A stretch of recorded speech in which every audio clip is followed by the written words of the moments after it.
Bienvenue dans Smart Bourse, votre émission quotidienne pour rester à l'écoute des marchés chaque jour sur Bismart à 17h pour la grande édition si vous nous suivez en direct, en replay évidemment chaque soir sur bismart.fr et en podcast sur l'ensemble de vos plateformes préférées. Au sommaire de cette édition ce soir, le bilan de cette première semaine de l'année sur les marchés qui aura été une semaine de digestion ou d'indigestion après la hausse intense des 2 derniers mois de 2023 qui s'est traduit donc par une baisse conjuguée des marchés obligataires et des marchés actions en général. Un début difficile donc pour le fameux 60-40 sur fond d'agenda macroéconomique déjà chargé et une lecture des statistiques qui devient de plus en plus compliquée entre un rapport sur l'emploi aux États-Unis qui offre une lecture un peu différente selon qu'on regarde l'enquête auprès des ménages ou l'enquête auprès des entreprises.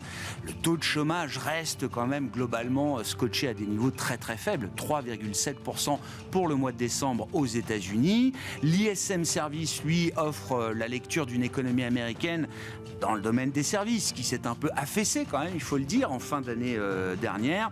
Au final, assez difficile quand même, il faut le dire, de se faire une idée précise au moment où on se parle de la solidité ou de la fermeté de l'économie américaine, qui reste dans une phase d'atterrissage. Ça semble une certitude de ce point de vue-là, un atterrissage plutôt doux que dur, c'est comme ça que le perçoivent les marchés, qui comptent évidemment de plus en plus sur la réserve fédérale américaine pour accommoder ce bas de cycle américain avec la perspective de baisse de taux. La question du calendrier et du quantum de baisse de taux à venir reste un gros point d'interrogation à ce stade pour les investisseurs. Côté zone euro, le gros morceau de la semaine, c'était les premières estimations d'inflation pour le mois de décembre, avec là aussi une lecture un peu compliquée sous l'effet des effets de base qui jouent pour l'instant dans un sens défavorable. Il y a un an, les prix de l'énergie avaient fortement baissé au mois de novembre, au mois de décembre. On a donc vu un sursaut de l'inflation globale pour le mois de décembre 2023 en zone euro.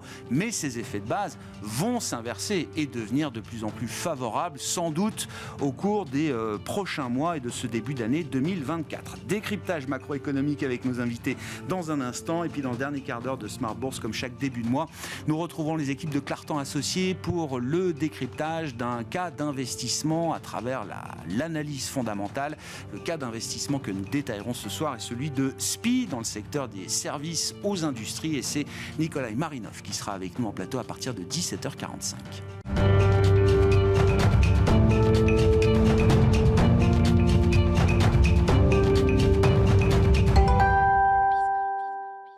Une première semaine donc un peu compliquée après le rallye de fin d'année. Les éléments clés sur les marchés, c'est avec Comme du Bois. La Bourse de Paris conclut sa première semaine de l'année dans le rouge avec une baisse de l'ordre de 2% sur les 4 premières séances de l'année. La publication du rapport sur l'emploi américain pour le mois de décembre a confirmé les craintes du marché sur un assouplissement monétaire de la Fed moins rapide et moins important que prévu. En décembre, les États-Unis ont créé 216 000 emplois après 173 000 en novembre. Autre indicateur de résilience, le taux de chômage qui est resté stable en décembre à 3,7%.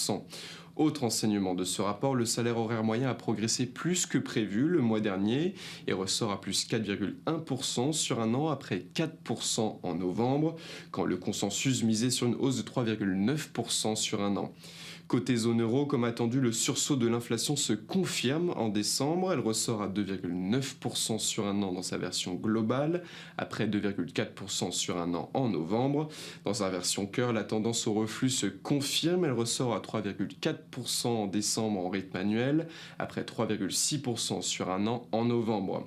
Du côté des valeurs, le secteur des spiritueux souffre aujourd'hui suite à la décision du gouvernement chinois de lancer une enquête anti-dumping sur l'importation de certains alcools en provenance de l'Union européenne.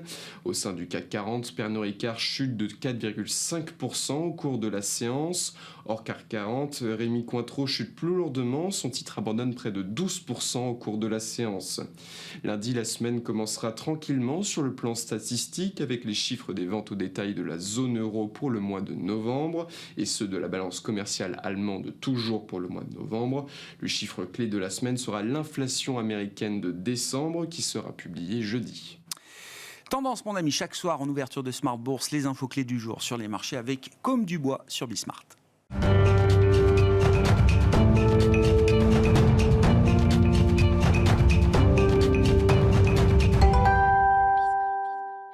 Deux invités avec nous ce soir pour décrypter les mouvements de la planète marché au terme de cette première semaine de l'année 2024. Olivier de Béranger est avec nous, directeur général de la financière de l'Échiquier. Bonsoir Olivier. Bonsoir Grégoire. Merci beaucoup d'être à nos côtés. Merci à Axel Bott d'être là également ce soir. Bonsoir Axel. Merci. Vous êtes directeur de la stratégie de marché chez Ostrom Asset Management.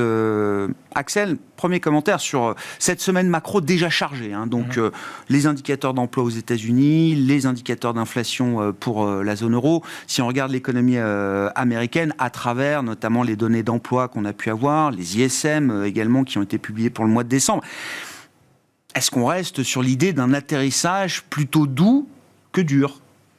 Pour l'instant, on n'a effectivement pas vraiment d'atterrissage. Si on gomme un petit peu le troisième trimestre où la croissance était peut-être exceptionnellement forte, on aura un retour vers une croissance entre 1,5 et 2, c'est-à-dire peu ou prou le potentiel sur le quatrième trimestre. On le voit bien dans la poursuite des créations d'emplois, donc 216 000 de nouveaux. On reste toujours à peu près sur ces niveaux depuis plusieurs mois, avec aussi beaucoup de créations destructrices au sein du marché du travail. C'est-à-dire que c'est une chose assez favorable à ce stade du cycle où le chômage est très faible. On n'a plus beaucoup de marge de manœuvre pour croître facilement, entre guillemets, et donc il faut détruire des emplois d'un côté, en recréer de l'autre et faciliter, disons, les transferts de main-d'œuvre d'un secteur à l'autre. Ça, l'économie américaine continue de le faire. Il y a toujours un excès de postes à pourvoir, même s'il se réduit. Ouais. Donc ça permet encore de faciliter ces ajustements. Et ça aussi, ça engendre un peu de productivité. Donc on a vu les gains de productivité un petit peu s'accélérer. Donc bon an, mal an, on a le meilleur des mondes, quelque part, en termes d'activité, y compris dans l'ISM des services cet après-midi, qui était assez mauvais globalement en première lecture. Mais quand on regarde la composante d'activité, en fait, elle accélère. On est à 56 par rapport à 55 au mois. On a cette composante emploi bizarre et un petit peu à l'inverse de ce qu'on observe dans le rapport mensuel sur l'emploi, mais qui raconte bien cette histoire de création destructrice aussi, puisque c'est le secteur des services aux professionnels qui plombe un petit peu l'enquête de l'ISM des services, ce qu'on voit depuis plusieurs mois, des destructions d'emplois dans ce secteur-là. Donc, il y a une certaine, dans l'apparente incohérence en première lecture, il y a un petit peu de cohérence quand même. Mais grosso modo, je pense que l'économie américaine va encore très bien. Il n'y a pas de déséquilibre financier majeur, voire même peut-être un risque de bulle. C'est le risque inverse dont la Fed ferait bien de se prémunir aussi. Et je pense qu'ils sont un peu embêtés par le degré d'assouplissement monétaire engendré par ces changements rhétoriques depuis le début novembre. Donc voilà, on est dans une situation où est-ce qu'on va avoir une réaccélération un petit peu comme celle qui avait été engendrée par l'assouplissement post-SVB. Ça pourrait mettre un peu le feu au marché dans les prochains mois. C'était un des points, parce que les dernières minutes du FOMC étaient pour le coup particulièrement intéressantes, puisque le FOMC a été un moment clé quand même de la fin d'année, 12-13 décembre dernier. Les minutes ont été publiées cette semaine. Plusieurs participants notent qu'effectivement, l'assouplissement, le fort assouplissement des conditions de marché, des conditions financières, la hausse des marchés, devient un challenge du point de vue de la Réserve fédérale américaine. C'est un challenge. Est-ce que l'attitude de la Fed va être symétrique par rapport au moment où, entre août et octobre, on a vu une très forte hausse des taux. Ils se disaient, finalement, on peut faire peut-être moins sur les taux courts parce que le marché fait le boulot à notre place, entre guillemets. Là, on est dans la situation inverse, où on a une très forte baisse des taux, très forte baisse des anticipations de taux, une très forte baisse des spreads, etc. Et très forte hausse des marchés actions aussi, donc un assouplissement considérable, qui fait que quand on regarde un petit peu les indices synthétiques de conditions financières, finalement, on a défait toute la hausse des taux depuis 3%. Ouais. Donc c'est quelque chose qui est 3% sur les Fed Funds, c'est-à-dire les 250 BP supplémentaires, finalement, ont été effacés par ce mouvement de marché. Donc effectivement, est-ce qu'aujourd'hui, les conditions financières sont adéquates? Dans une économie, on est en dessous du niveau de chômage d'équilibre, avec encore un peu d'excès d'inflation et un risque de bulle financière peut-être. Je pense que la Fed doit regarder, disons, des deux côtés et d'avoir peut-être une attitude beaucoup plus symétrique sur ce que les marchés, avoir une attitude un peu holistique sur les conditions financières. Bon, avec une question peut-être aussi sur le pouvoir de la parole aujourd'hui des banquiers centraux. La forward guidance a été quand même considérablement triturée ces derniers temps, qui fait que la parole d'un Jérôme Powell ou d'un autre banquier central a peut-être moins d'impact sur les anticipations de marché qu'auparavant. Olivier, qu'est-ce qui vous marque là-dedans? On est passé quand même, les marchés vivaient au rythme du higher for longer tout au long de l'été dernier jusqu'à la fin du mois d'octobre, et désormais on vit au rythme du Fed put. Oui, c'est vrai, c'est un bon résumé de ce qu'on a vécu dans les 3 derniers mois. Pour compléter ce que vient de dire Axel, à votre question, est-ce que c'est un atterrissage en douceur ou un atterrissage plus rude? Je suis assez d'accord, pour l'instant, il n'y a pas d'atterrissage du tout. C'est no landing pour l'instant. Parce qu'entre 1,5 et 2%, on est autour de la croissance potentielle, donc il n'y a pas vraiment d'atterrissage. Donc, est-ce que ça milite pour des mouvements de banque centrale très forts? Probablement pas. Et donc ça, c'est un premier point. Le deuxième point quand même, sur les conditions financières, si vous regardez les indices de Goldman Sachs, par exemple, sur les conditions financières, en une semaine, on a quasiment retracé presque 15% de l'assouplissement depuis la fin octobre. C'est-à-dire la correction de la première semaine 24, là, c'est exactement, ça. En 4 jours ouvrés de trading, avec la remontée du T-Note au-dessus de 4%, alors ça dépend, alors on se parle, à quelle heure on regarde, plus l'écartement des spreads, en fait, on a quasiment retracé 15% de l'assouplissement des conditions financières. Donc, ça va vite. Et pour compléter ma réponse à votre question, les marchés sont un peu hystériques. C'est-à-dire qu'on a une surréaction à chaque événement ou chaque chiffre macro. On vient de voir aujourd'hui un chiffre de chômage plutôt au-dessus des attentes et salaires horaires au-dessus des attentes, le marché action baisse et les taux montent, et puis inverse sur l'ISM. Alors, plusieurs choses pour moi sur les données économiques. D'abord, une fois de plus, on a une révision à la baisse du chiffre de création d'emplois du mois précédent. Oui. Et je crois que ça fait les deux mois précédents même d'ailleurs. Et je crois que c'est la 6e fois consécutive que ça arrive. C'est-à-dire qu'on n'a jamais eu de révision à la hausse depuis l'été. C'est quand même un symptôme qu'il y a peut-être un problème de fiabilité des données. On a beaucoup d'enquêtes qui donnent des résultats qui ne sont pas concordants, c'est ce que disait Axel tout à l'heure. Donc, faisons un peu attention et attendons de voir la correction du mois de décembre qui aura lieu en février pour savoir quel est le vrai chiffre. Ça, c'est un point. Mais sinon, quand on regarde les anticipations de marché, effectivement, on oscille entre 5 et 6 baisses de taux en 2024. Moi, j'ai l'impression que, quoi qu'il arrive, ça ne se produira pas. C'est-à-dire, soit c'est un no landing, soft landing, et de toute façon, il n'y aura que 3 ou 4 baisses des taux. En gros, on baissera les taux d'1% aux États-Unis. Soit il y a une récession, et il y aura, quand vous avez des taux à 5,5, s'il y a une récession, vous n'allez pas les baisser à 4. Donc, c'est une espèce de scénario moyen qui est pricé par le marché, qui, à mon avis, correspondra de toute façon pas à ce qui va se passer. Et on va fluctuer toute l'année 2024 au gré des publications de chiffres économiques, au gré, j'espère, des publications d'entreprises quand même, qui donneront un peu le tempo sur le comportement des marchés actions. Et bien, il faut s'habituer. Et finalement, c'est une année assez normale. C'est-à-dire qu'on va revenir à des années où les gros trends macroéconomiques dicteront peut-être un peu moins le comportement des marchés. Oui. Sauf que là, d'avoir une vue économique, macroéconomique ferme et définitive sur l'horizon 24, c'est quand même difficile. C'est impossible. Voilà, c'est ça. C'est impossible. C'est pour ça impossible. En gros, moi, je suis pas très inquiet par les perspectives évoquées par certains d'une probabilité de récession de 25-30%. Essentiellement, et je crois qu'on en avait déjà discuté ici, parce que la probabilité qu'il y ait une récession forte est quand même faible. Les récessions fortes, ça va toujours avec les crises financières, avec les crises du système bancaire commercial, avec l'impossibilité de prêter par les banques commerciales et l'économie réelle. Et là, franchement, on est quand même très loin. On se rappelle à peine que SVB et 2 autres banques américaines ont fait faillite, que le Crédit Suisse a été adossé. C'est 15 jours de volatilité à peine. Donc, tout ça pour dire qu'on fasse 1 ou 2 trimestres à moins 0,1, moins 0,2 ou à plus 0,1, plus 0,2, j'ai pas l'impression que c'est ça qui a la capacité à détruire la capacité bénéficiaire des entreprises. Et en tant qu'investisseur action, c'est quand même ça ce qu'on regarde de plus près. Ouais. L'autre gros morceau de la semaine, je le disais, on reviendra sur les marchés bien sûr, mais l'autre gros morceau de la semaine, c'était les premières estimations d'inflation zone euro, Axel. Alors là, c'est le jeu des effets de base qu'il faut bien avoir en tête. Je le disais, on a eu des effets de base plutôt défavorables en provenance de l'énergie sur la marque d'inflation du mois de décembre. Est-ce que néanmoins, le sens du voyage reste le bon ? Et comment vont évoluer ces effets de base à partir de maintenant, janvier, février, mars, avril, sur les mois qui viennent en ce début 24 ?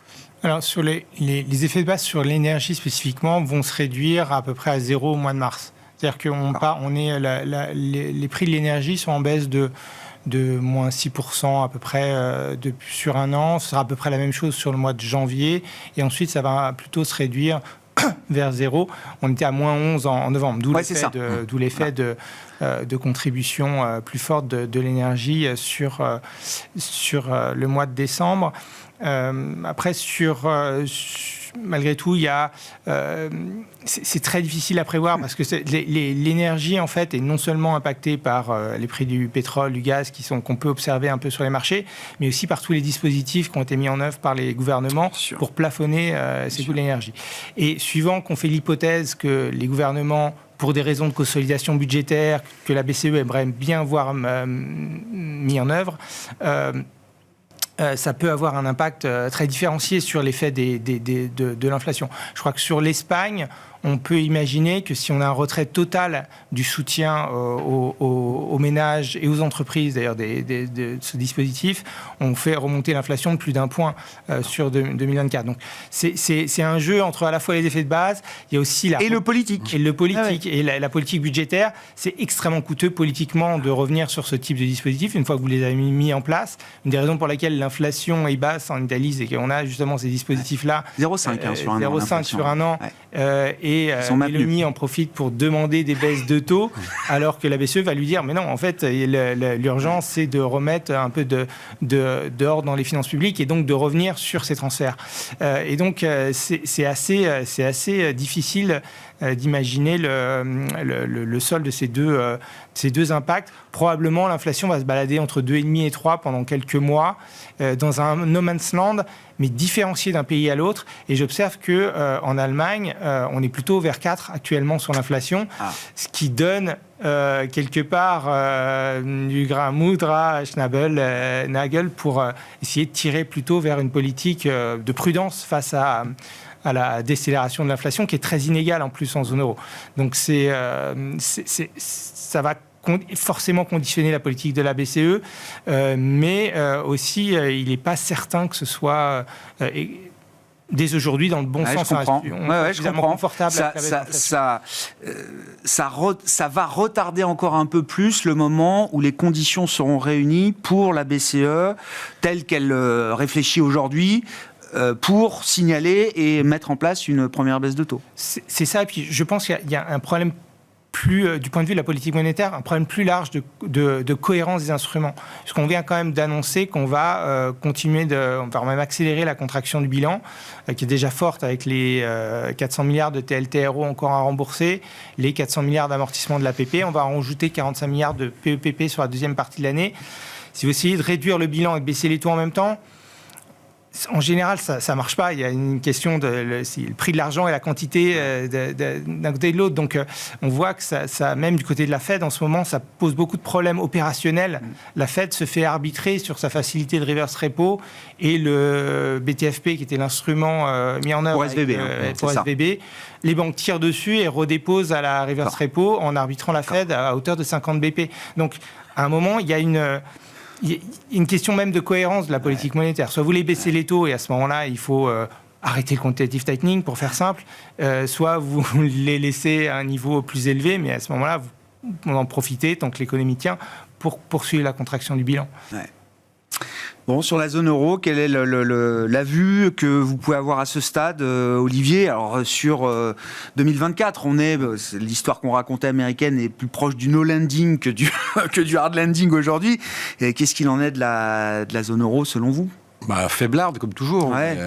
On attend, je crois que le consensus doit être à 0,5. Bon, on peut, avec un peu de chance, un peu surprendre à la hausse, parce qu'on a tellement un peu... C'est la chance, quoi. Pour voilà, on a tellement chance. un peu lâché les espérances de croissance en zone euro que, bon, avec un peu de chance, il se passe... je sais pas, une contraction des prix de l'énergie, quelque chose de positif, une armistice, hein, on l'a oublié, mais il peut toujours y avoir une armistice en Ukraine. Il peut y avoir un peu d'upside. Mais moi, ce que je constate quand même, c'est que, pour reprendre vos chiffres d'inflation que vous citiez sur la zone euro, on a quand même une inflation core qui continue gentiment de revenir vers 3%. On a, je le disais à l'instant, une attente de croissance pour 2024 autour de 0,5. Les taux à 4,5 du MRO de la BCE, c'est quand même assez restrictif. Avec en même temps du quantitative tightening qui continue, c'est quand même assez restrictif. Donc, on n'est pas en train de parler de 7-8 baisses des taux, mais peut-être quand même que la BCE pourrait faire quelque chose au premier ou au deuxième trimestre. Alors, je regardais entre premier et deuxième trimestre, il faut regarder les dates des réunions bien sûr. des banques centrales, parce que c'est important, parce que là, on doit avoir la BCE et la Fed fin janvier. Genre fin janvier, début février, je crois que c'est ça. Sur les derniers jours de janvier. 20 janvier ou 21 janvier la BCE, 30 janvier la Fed. Après, le mois de mars, c'est intéressant, puisqu'on a la BCE le 7 mars et de mémoire la Fed le 31 mars. La Fed le 20 mars, pardon.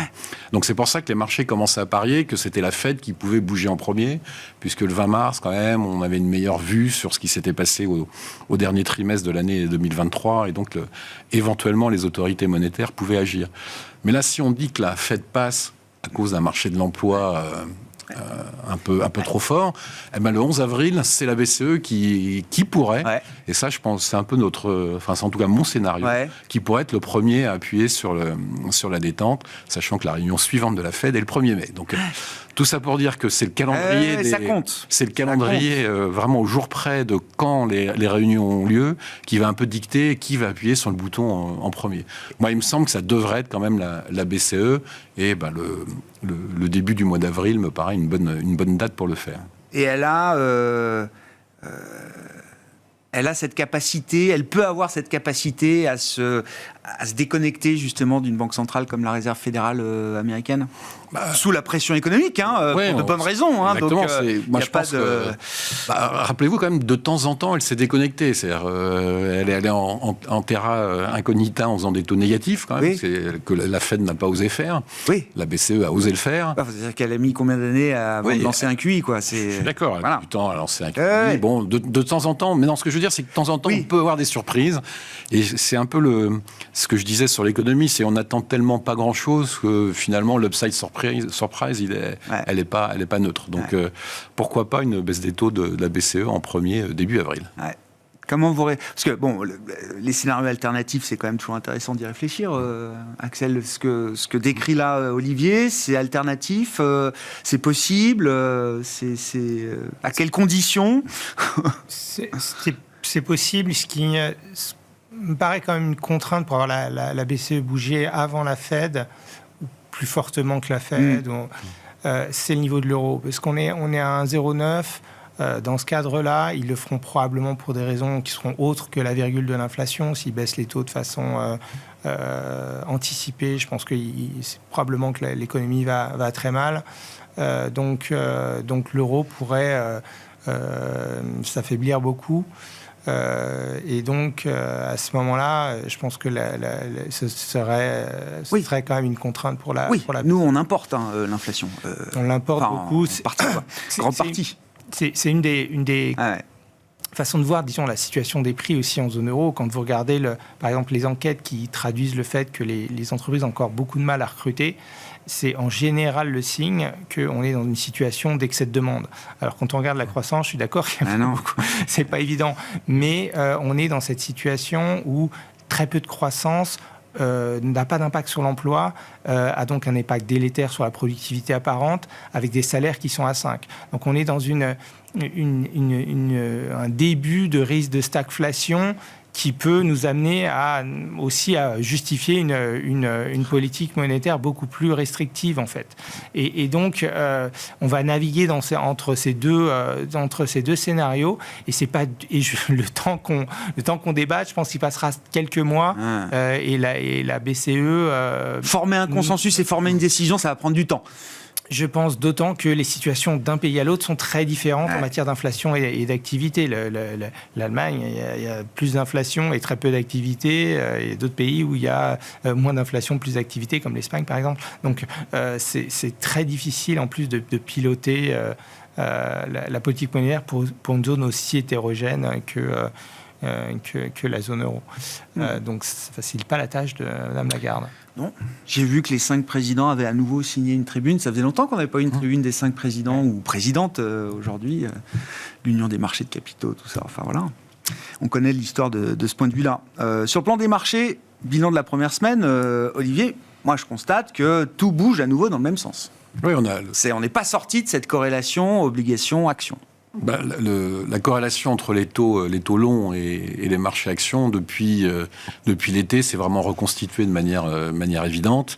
Et on ne sait même plus d'ailleurs quelle est la poule et quel est l'œuf à la limite, parce que les taux longs américains sont remontés, sur des chiffres un peu meilleurs d'activité, mais sans que l'inflation ait surpris du mauvais sens. On a plutôt, si vous regardez même la série d'inflation aux États-Unis sur les 6 derniers mois et vous l'annualisez, on est à 1,9. Donc des taux à 5,5, c'est quand même, même si la croissance est à 1,5 ou 2, ça commence à être bien restrictif. Donc on a un comportement de marché qui est très drivé par les techniques, par la technique. Ouais. On en avait parlé la dernière fois. Le positionnement en fin d'année, fin octobre, bien sûr. Très short, tout le monde, très peu investi, et qui a créé un rallye. Le S&P, il a pris 17% en ligne droite entre le 25 octobre et le 25 décembre. Donc c'est quand même une hausse assez spectaculaire. Bon, là, on souffle un peu, ça me paraît normal. Franchement, que le marché retrace de 5 ou 6%, ça n'aurait rien d'étonnant, ce serait même plutôt salutaire pour le début d'année. Alors après, on sait que malheureusement, les statistiques sont pas bonnes quand on commence le début janvier avec une première semaine négative. Mais bon, après, tout change tellement vite en ce moment qu'on va dire que les stats ne se reproduiront pas. Ce qu'on voit aussi, c'est que un des segments qui est très favorisé par tous les investisseurs, qui est les petites et moyennes valeurs, ça n'a pas bien tenu cette semaine. Donc, alors que ça avait fait un beau rattrapage. Donc, en fait, on voit que tout ce qui avait très bien marché de mi-octobre à la fin d'année, cette semaine, c'est exactement l'inverse. Les spreads de crédit s'écartent, le high yield sous-performe, les small et mid-cap sous-performent. Donc, c'est une semaine qui est, je dirais, de consolidation assez classique. Pour l'instant, je pense qu'il n'y a pas lieu de s'effrayer. Tirer de grands enseignements de cette première semaine. Je ne crois pas. Est-ce que néanmoins, le côté volatilité, c'est quelque chose... Enfin, est-ce qu'il y a une certitude de ce point de vue-là ? Enfin, la sensibilité du marché aux données, la capacité à changer de sens en cours de séance sur des actifs clés comme le dollar, comme l'obligataire, ce qu'on voit encore aujourd'hui, ça, c'est un régime de marché dans lequel on va continuer d'évoluer pendant quelques temps. Alors, la volatilité, paradoxalement, elle n'est pas tellement sur le marché action. Quand on regarde les niveaux de volatilité implicites, quand on regarde le VIX, les VSTOXX, les VDAX et autres, on est plutôt sur des niveaux historiquement bas. On est autour de 14 sur le VIX, on était à 12 il y a une semaine. C'est des niveaux historiquement bas. Les moyennes sont plutôt entre 18 et 20 sur le VIX. En revanche, si on en parle souvent sur ce plateau, il y a un segment d'actifs sur lequel la volatilité ne veut pas sortir, c'est l'obligataire. On a notre célèbre move est au-dessus de 100, ce qui n'est pas une valeur normale. Une valeur normale pour le nous, c'est 70-80 sur les 20 dernières années. Donc ça veut dire quand même on est 50% plus volatile que les moyennes historiques. Ça montre bien que toutes les questions qu'on vient d'aborder ensemble, personne n'a la réponse et que l'incertitude est maximale. Sur le niveau d'inflation, sur le niveau de croissance, sur le timing des baisses des taux. Et le marché obligataire est le premier réceptacle de tous ces doutes. Ça veut dire que dans une gestion globale ou une allocation ou une gestion diversifiée, c'est compliqué de faire des paris très forts sur la partie action, par exemple, ou est-ce que, en regardant des valorisations, des fondamentaux, des perspectives de bénéfices, est-ce qu'il y a des vrais choix à faire aujourd'hui dans l'univers action, partant d'une année 23 où la diversification a très peu payé, c'est-à-dire que acheter les 7 magnifiques, vous faisiez une année impeccable. Le Nasdaq 100 a pris 50% et plus, surplaçant de plusieurs têtes, j'allais dire, le reste des indices qui ont effectué aussi des beaux parcours. Moi, je pense qu'il faut prendre le risque de la diversification en 2024, c'est-à-dire que on a la chance de ce début de semaine d'avoir un petit retracement, recul par exemple des small et mid cap. Si vous avez raté le coche, faut peut-être commencer à regarder de plus près certaines valeurs. D'ailleurs, on est la première semaine de l'année, il y a déjà quelques opérations en capital. Il y a une OPA, enfin un retrait de cote ce matin sur une valeur suédoise dans le secteur du software, Big Facta, avec une prime de 31%, donc c'est quand même intéressant. Il y a des gens qui achètent des Il y a des gens qui achètent. Si on a un peu de temps, l'histoire est amusante parce que c'est le fonds de private equity qui avait mis sur le marché 35% du capital il y a 3 ans, qui rachète les 35% qu'ils ont vendus. Juste pour donner quelques chiffres, ils les avaient mis sur le marché à 60 couronnes suédoises, c'est descendu à 25, et là ils font une offre un peu au-dessus de 40. Donc on voit que les niveaux de valorisation entre les marchés cotés et les marchés non cotés ne sont pas les mêmes. Je ferme la parenthèse, mais c'est quand même intéressant de voir qu'un fonds de private equity est capable de mettre une prime de 30% sur une société qu'il connaît bien par rapport à un cours de marché. C'est quand même un indicateur que le prix des small et mid cap, c'est une valeur qui fait 800 millions d'euros de capi environ, est quand même très décoté. Donc, continuer à se renforcer sur ce qui n'a pas marché en 2023, je pense que c'est une bonne idée. Donc, les small et mid cap. Les Magnificent Seven, elles sont toutes montées grâce à l'intelligence artificielle. Si vous regardez dans l'ensemble des Magnificent Seven, finalement, il n'y a que Microsoft, Google et Nvidia qui sont vraiment dedans. Et sachant qu'il n'y a vraiment que Nvidia qui gagne de l'argent avec ça. Donc, les autres, c'est des milliards et des milliards d'investissements. Et pour l'instant, pour un retour à déterminer. Donc, c'est toujours le fabricant de pelles et de pioches qui gagne, on connaît l'histoire, mais ça veut quand même peut-être dire que, on voit bien qu'Apple, quand même, c'est un peu de mal en ce début d'année. C'est un peu. 2 analystes ont dégradé Apple. Ça commence à être un peu difficile. Donc, c'est pour ça que je pense que la diversification en 2024, c'est un thème. Et donc, ça veut dire quoi ? Qu'est-ce qui n'a pas marché en 2023 ? Les défensives. Les défensives, la pharma, la santé, les staples, tout ça fait des performances assez faiblardes.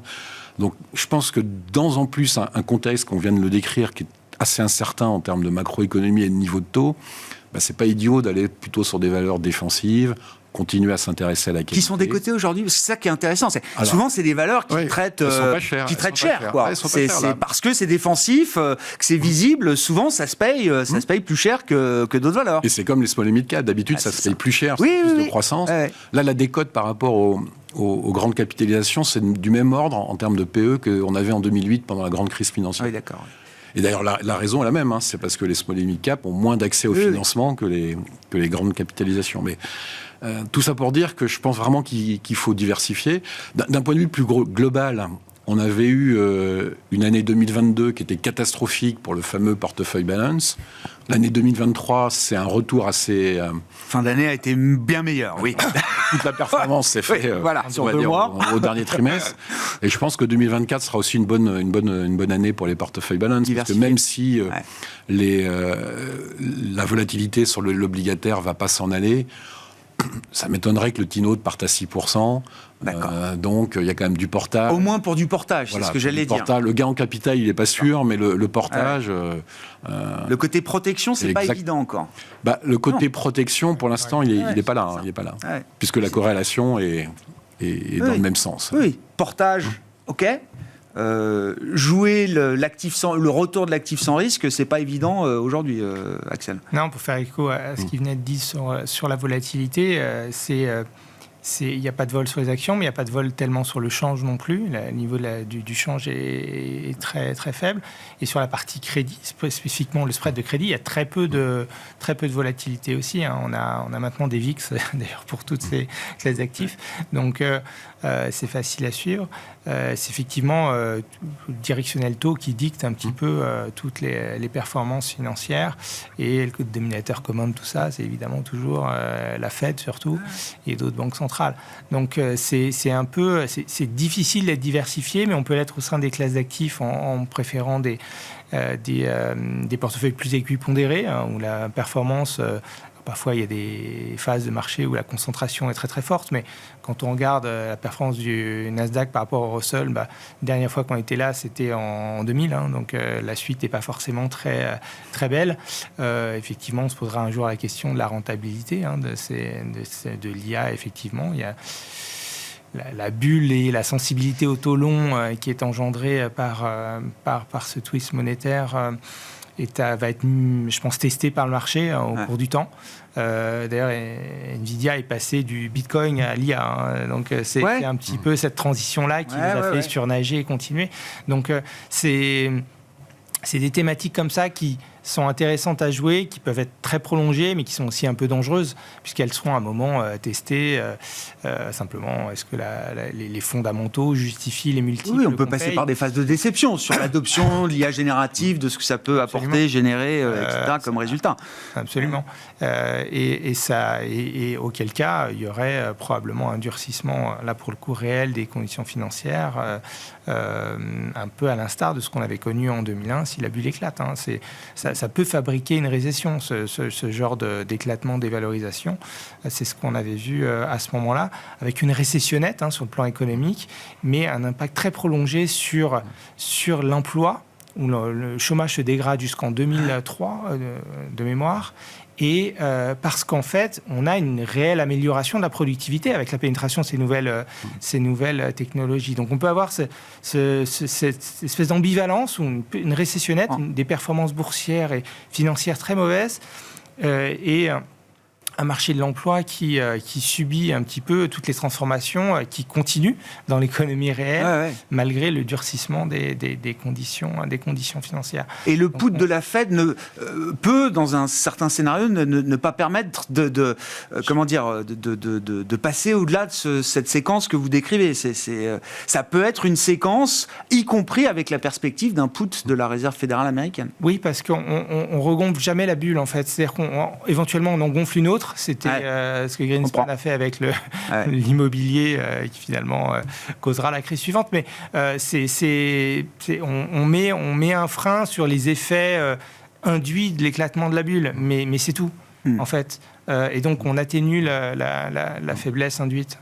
Peut-être un petit bémol quand même sur la bulle, c'est qu'en 2000, on payait 25-30 fois le chiffre d'affaires. Là, on paye 25-30 fois les résultats. Donc, c'est quand même pas la même chose. Et puis, on en a déjà parlé aussi, les positions de trésorerie de ces boîtes-là les protègent quand même énormément de tout ce qui peut se casser. Apple, le cash placé par Apple, chaque mois ou chaque trimestre, c'est 1,5 milliard de résultats. Ça fait 6-7 milliards par an. Donc, de gagner, tant que les taux sont à ces niveaux. Le directeur financier d'Apple sait qu'il va gagner 7 milliards en 2024, quoi qu'il arrive, donc c'est plutôt sympathique pour commencer l'année. Donc, même si les valos sont effectivement un peu tendus, un effondrement quand même, ce serait surprenant. Faut qu'on parle un peu de la Chine. Alors, il y a plein d'angles d'entrée possibles. Moi, celui qui m'intéresse, c'est déjà immédiatement la menace de rétorsion chinoise contre les spiritueux et les liqueurs françaises, en l'occurrence, puisqu'on comprend que la France a été un pays parmi les plus grands avocats de mettre en place une enquête contre les importations de véhicules électriques chinois, à préparer des mesures de contrôle, etc. Et donc, le boomerang revient dans ce sens-là, à travers des menaces sur le secteur des spiritueux français.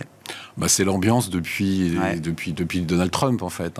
L'ambiance à la réduction, de l'accélération des échanges, à la stagnation des échanges. C'est ça qui a été créé par l'administration Trump, et ça ne va pas s'arrêter. Rappelons juste quand même pourquoi c'était parti. C'est que quand la Chine rentre dans l'OMC, La Chine fait 15% du PIB américain. Et puis, juste avant Covid, on monte quasiment à 75% du PIB américain avec l'objectif d'être première nation en 2030 ou 35, je me souviens plus. Ce qui commence vraiment à agacer les Américains et encore plus Donald Trump. Et on peut faire un parallèle, c'est ce qui était arrivé avec le Japon dans les années 80. Donc, là, on a déjà perdu quasiment 10 points de PIB relatifs par rapport aux États-Unis. Et d'ailleurs, je me demande si c'est pas ce qui explique le faible niveau de réaction des autorités chinoises. Je m'explique, si en plus vous dévaluez le yuan, ça va qu'amplifier la dégradation relative de la Chine par rapport aux États-Unis. Donc entre cet objectif 2030 ou 35 de dépasser les États-Unis qui n'arrivera pas, je crois qu'on peut l'affirmer sans risque, et relancer l'économie locale, le gouvernement chinois ne sait pas trop quoi faire. Ouais. Et on a toujours, et ça Tous ces mouvements sont défensifs, là ? Tous ces mouvements sont défensifs. On parlait encore de l'attaque sur les jeux vidéo, là, qui a eu lieu, puis un peu en avant, un peu en arrière. Mais sur le fond, il y a eu très peu de réelles mesures de relance depuis 3 ans, en fait, quand même. Depuis sortie Covid, il y a eu très peu de réelles mesures de relance. Il y a des petits assouplissements, on stabilise, c'est ce que je comprends. On arrête la dégradation, mais on ne fait rien de vraiment tranchant. Est-ce qu'on le fera en 2024 ? Tout le monde est passé tellement bear sur la Chine, c'est un peu le moment. Oui. Il peut y avoir Mais c'était vrai il y a 1 mois, il y a 2 mois. Exactement. Mais moi, ce qui me fascine plus sur la Chine, on en a déjà parlé là encore, c'est le choc démographique qui non seulement est épouvantable, mais ne fait que s'accentuer. Je regardais là, juste avant de venir, le taux de fécondité à Hong Kong, il est à 0,8. C'est-à-dire en France, on s'inquiète parce qu'on est passé d'un 8 à un 7, on a 0,8. C'est-à-dire que dans moins d'une génération, on divise par 2 la population. C'est ça que ça veut dire, un taux de fécondité inférieur à 1. Et que... on avait des estimations sur la population chinoise à la fin du siècle autour de 600 millions d'habitants. Ce ne sera pas ça. Ça commence à être optimiste par rapport au taux de fécondité que vous avez aujourd'hui. Donc ça peut changer. Mais tout ça, quand même, moi, me rend très, très, très prudent toujours sur l'économie chinoise. D'ailleurs, même cette volonté, ils sont aujourd'hui premier exportateur mondial de voitures. Face à une faiblesse de la demande domestique, ils ont quand même besoin de saturer leur capacité de production. Et il n'y a pas d'autre moyen que de partir au large, à l'offensive, dans les zones où on leur laissera faire. Parce que c'est pas aux États-Unis qui vont exporter leurs voitures électriques. Pour l'instant, c'est plutôt l'Europe qui semble assis. Mais même là, on comprend qu'il y a quelque chose on a l'impression que l'Europe, pour une fois, comprend que le marché unique et le libre-échange... Mais en tout cas, il y a quelque chose de défensif aussi derrière cette stratégie de vouloir à nouveau exporter massivement comme ça. Ce qu'il faut faire, c'est ce qu'a fait le Japon, c'est acheter mettre du capital à l'étranger. Ouais. C'est ça qu'il faudrait faire pour c'est probablement ça, l'usine BYD en Europe de l'Est, en Hongrie. C'est ça qu'il faut faire. Et l'Europe n'a rien à perdre à faire ça. À accepter qu'il y ait du capital chinois qui fabrique des voitures électriques, mais en Europe. Sur la Chine, Axel, alors j'ai noté aussi faillite d'une shadow bank, Zhongzhe. Petit trou de 36 milliards. Non, je chute les dernières nouvelles. C'est pas une question, j'en sais rien. Vous arrivez comme ça, je pense, plusieurs fois dans l'année. Non, mais bon, est-ce qu'il y a un cas, alors au moins tactique, là, parlons investissement, est-ce qu'il y a un cas tactique quand même autour des actifs chinois pour ceux qui se sentent le courage d'investir effectivement dans des actifs chinois aujourd'hui? Oui, espérons que ce ne soit pas ceux qui espéraient la reprise après le déconfinement, puisque effectivement, ça a été plutôt l'échec de 2023, cette histoire-là. Donc, et là, il y a un changement d'optique en plus des autorités, avec une échéance Taïwan bientôt, qui peut aussi, encore une fois, durcir la tonalité du régime. Là, on nous explique qu'en fait, on ne va pas essayer de relancer la demande interne, comme ça a été longtemps l'espoir de sortir de ce modèle industriel exportateur pour essayer de stimuler la demande. En fait, on voit que ça ne marche pas. La conso reste trop trop petite dans le PIB pour que ce soit vraiment le ressort. Et effectivement, on observe des surcapacités partout. La déflation au niveau des prix à la production, c'est l'évidence même. Donc là, ils veulent être à la pointe de certaines technologies. Il y a quelques succès d'ailleurs, avec ceux des SMIC sur les semi-conducteurs. Est-ce que ça va être suffisant pour absorber un chômage dont on n'a plus les chiffres, mais qui a priori ne doivent pas être beaux.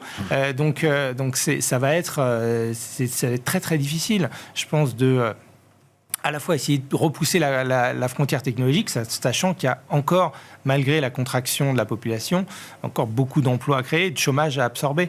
Donc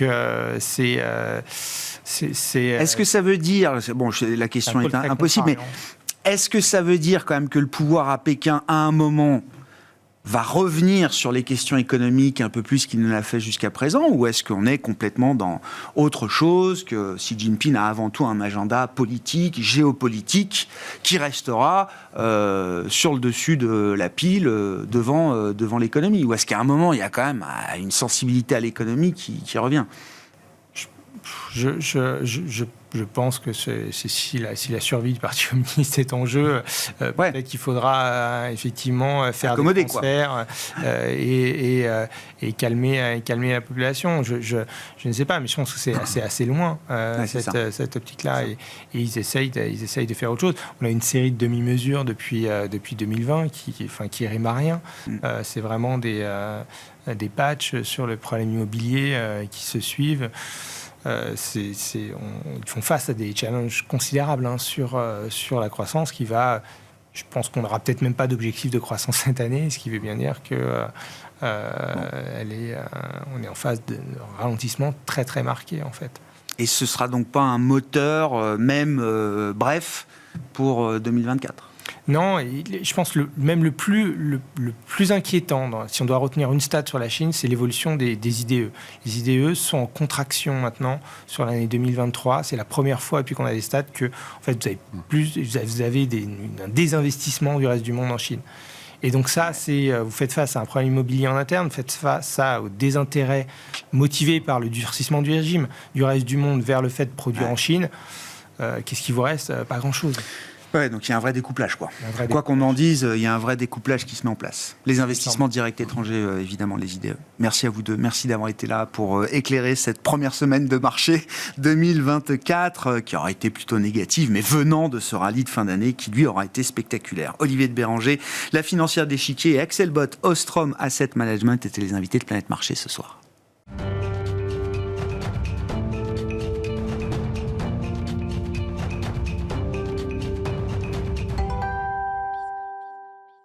Le dernier quart d'heure de Smart Bourse. Chaque soir, c'est le quart d'heure thématique et chaque premier vendredi du mois, nous avons rendez-vous avec les équipes de Clartan Associés pour détailler un cas d'investissement à travers la lecture de l'analyse fondamentale. Le cas dont nous parlons aujourd'hui est le cas SPIE, un dossier français, une belle mid-cap française, on peut la décrire comme ça, dans le secteur des services aux industries. Et c'est Nikolai Marinov, à mes côtés, qui nous en parle ce soir, gérant chez Clartan, bien sûr. Bonsoir Nikolai.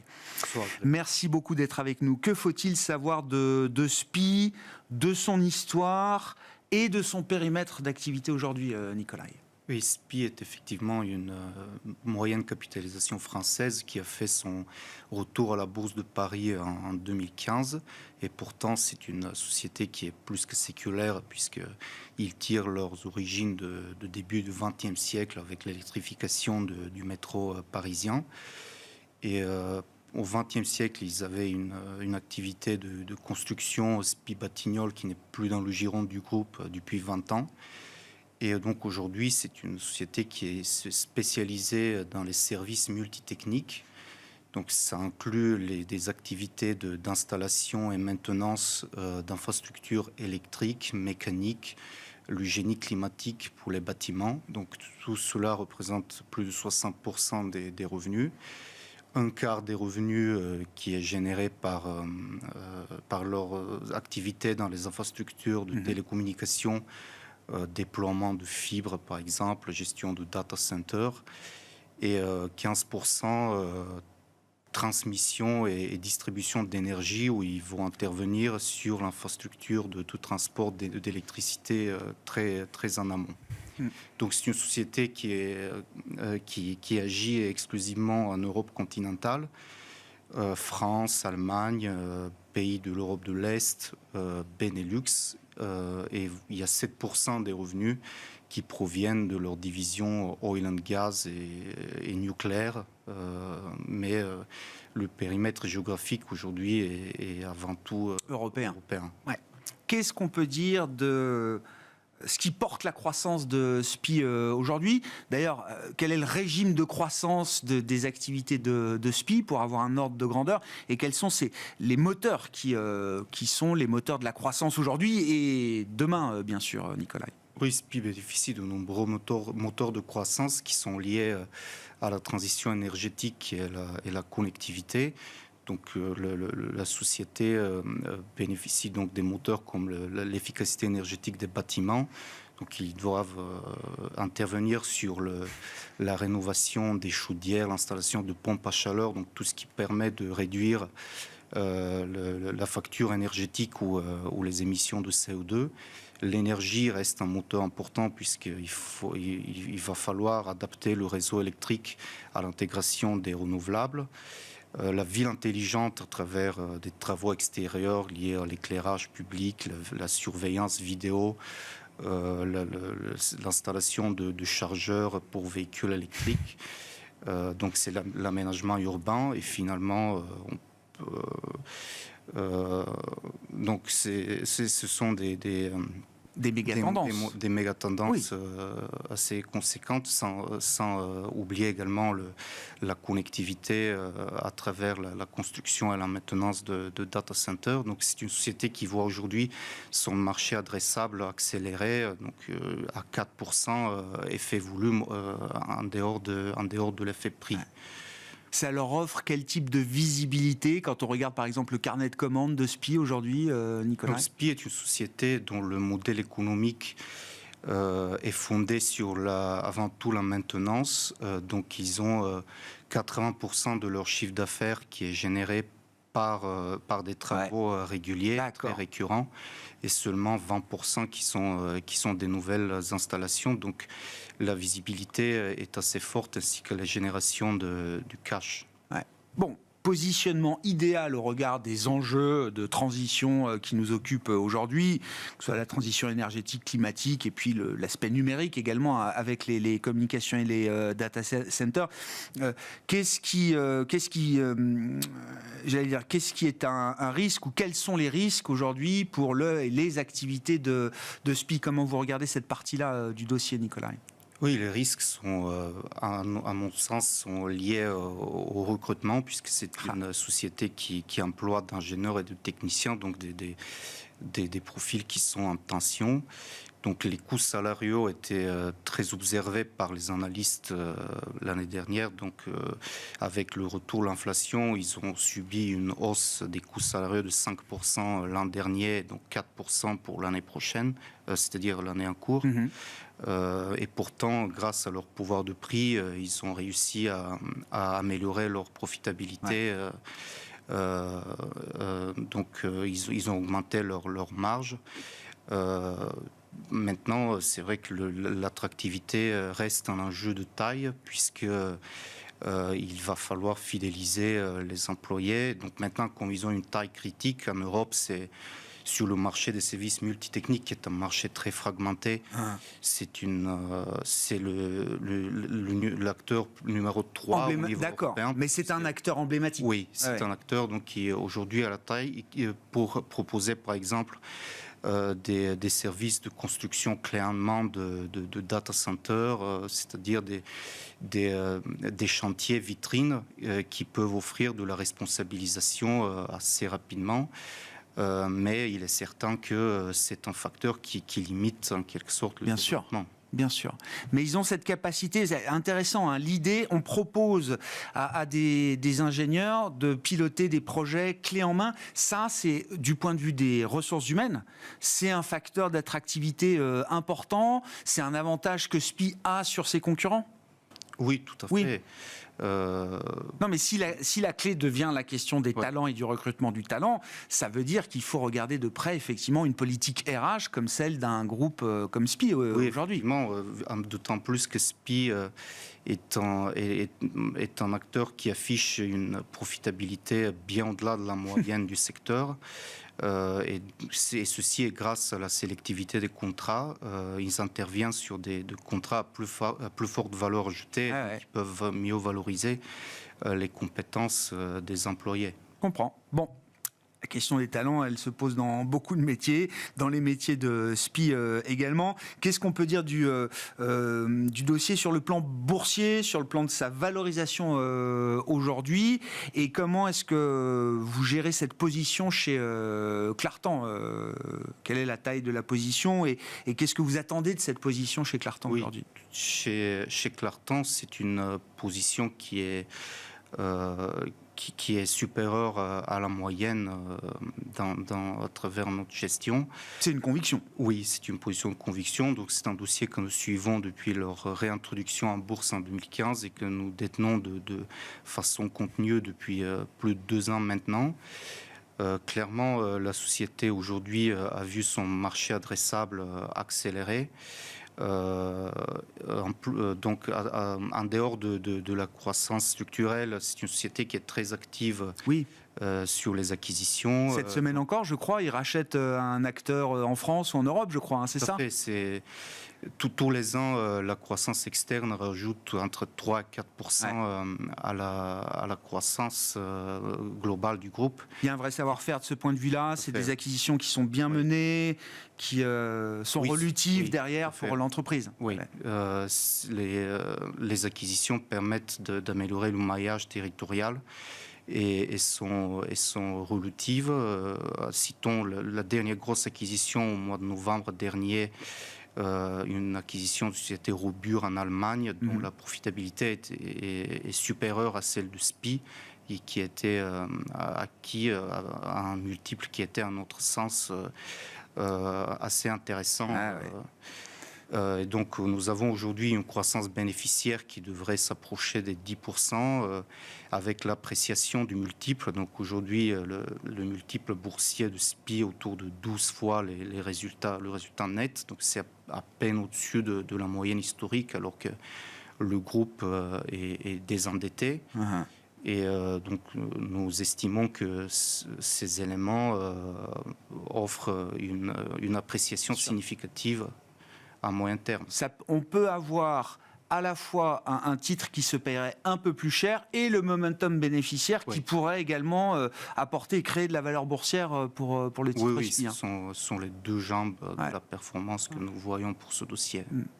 Merci beaucoup Nicolas. Merci d'être venu évoquer pour nous le dossier SPI, très intéressant, hein, service multitechnique, dit comme ça, c'est pas forcément très clair, mais on a bien compris, hein, positionné au cœur de la transition énergétique, de la transition numérique, avec une taille critique aujourd'hui, en tout cas un acteur emblématique de ce secteur en Europe et consolidateur de ce secteur. On l'a vu avec encore une petite acquisition qui a été menée et annoncée cette semaine par SPI. Nicolas Marinov qui était avec nous, l'invité de ce quart d'heure thématique. Chaque premier vendredi du mois, nous retrouvons les équipes de Clartan Associés à 17h45 en direct et en replay, bien sûr, sur bismart.fr dans la rubrique Marché à thème de Smart Bourse. Merci beaucoup Nicolas. Merci d'avoir été avec nous pour ce quart d'heure thématique.